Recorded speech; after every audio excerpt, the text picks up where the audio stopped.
So I ran into a couple of interesting columns that I want to get to. This was from Fox News. Biden primed to benefit from millions in secretive donations from his outside super PAC, records indicate. Now, yesterday, I was telling you guys, okay, I was sold on Gavin Newsom is going to be the nominee. And I still think there's a chance for that. I think it could come later because there's the delegation process, which is kind of funny the way the Democrats operate it, where Gavin Newsom could still be handed the delegates if things get so bad for the Democrat Party. But the constant attacks, the persecution against Donald Trump has led me to believe that it is Biden that is intending to run. But we all know that it's not Biden. We all know that he can't do it. We all know that he is not fit for a campaign. So it's who's really running the show.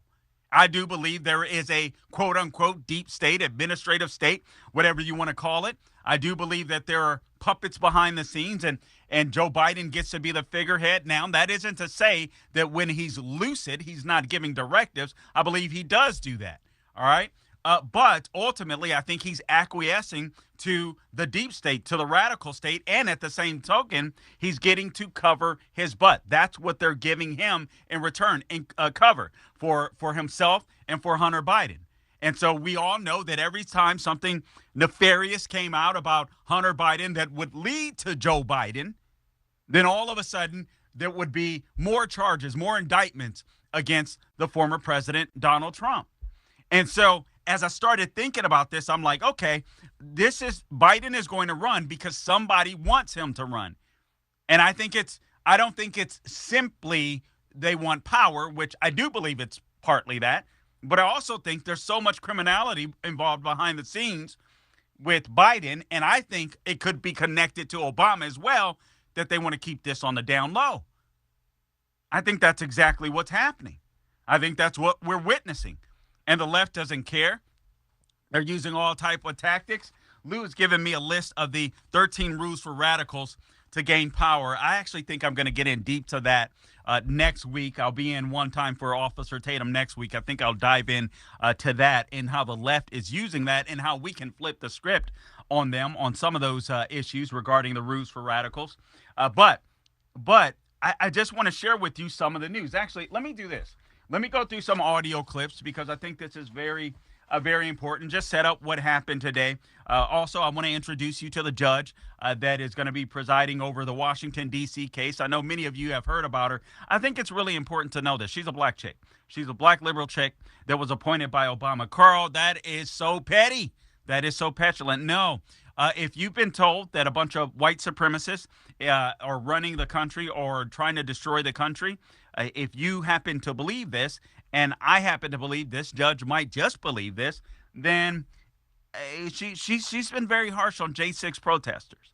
But I'm not hearing enough about the J6 protesters because the argument has been if they can do this to Trump, they can do it to you. Well, they've already done it to some of us. And those people don't have names, and those people have been forgotten. And I got to be frank with you, that really frustrates me when it comes to Trump, DeSantis, and all of them. I don't hear them talking about the J6 political prisoners. I don't know what the deal is. But it really frustrates me because we are living in different times.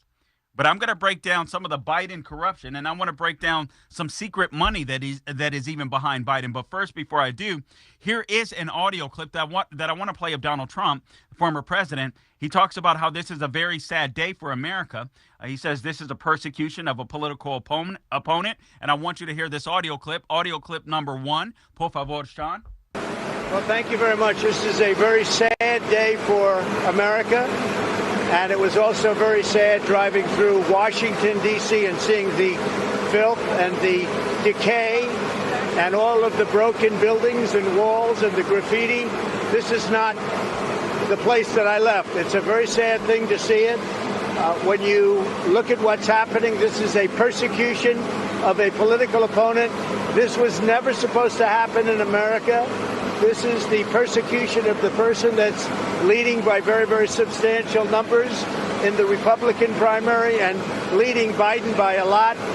So if you can't beat them, you persecute them or you prosecute them. We can't let this happen in America. Thank you very much. Okay, and that is exactly what's happening. I think, again, and I've shared this with you guys plenty of times, and by the way, the number to call into the studio, 844-900-7243. The goal was to beat Trump down to a point where he would be so weak that Biden could win. The problem is that hasn't been working. Barack Obama has been working behind the scenes. You guys have all heard the story that this is Barack Obama's third term, and I really do believe it is. I believe they've got Joe Biden, if you will, by the growing, and I think that they can control him because everyone knows if the deep state, if the media wanted to turn against Joe Biden, they could, but something is holding them back.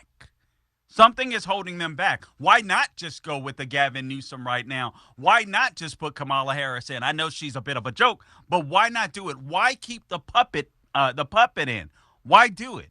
I'm going to delve into that on the other side because there's some dark money coming into this campaign that no one's talking about. I want to talk about that. I saw an article on this and I just found it fascinating. And I was like, man, these people are literally transforming America right before our eyes, and they don't care what you think about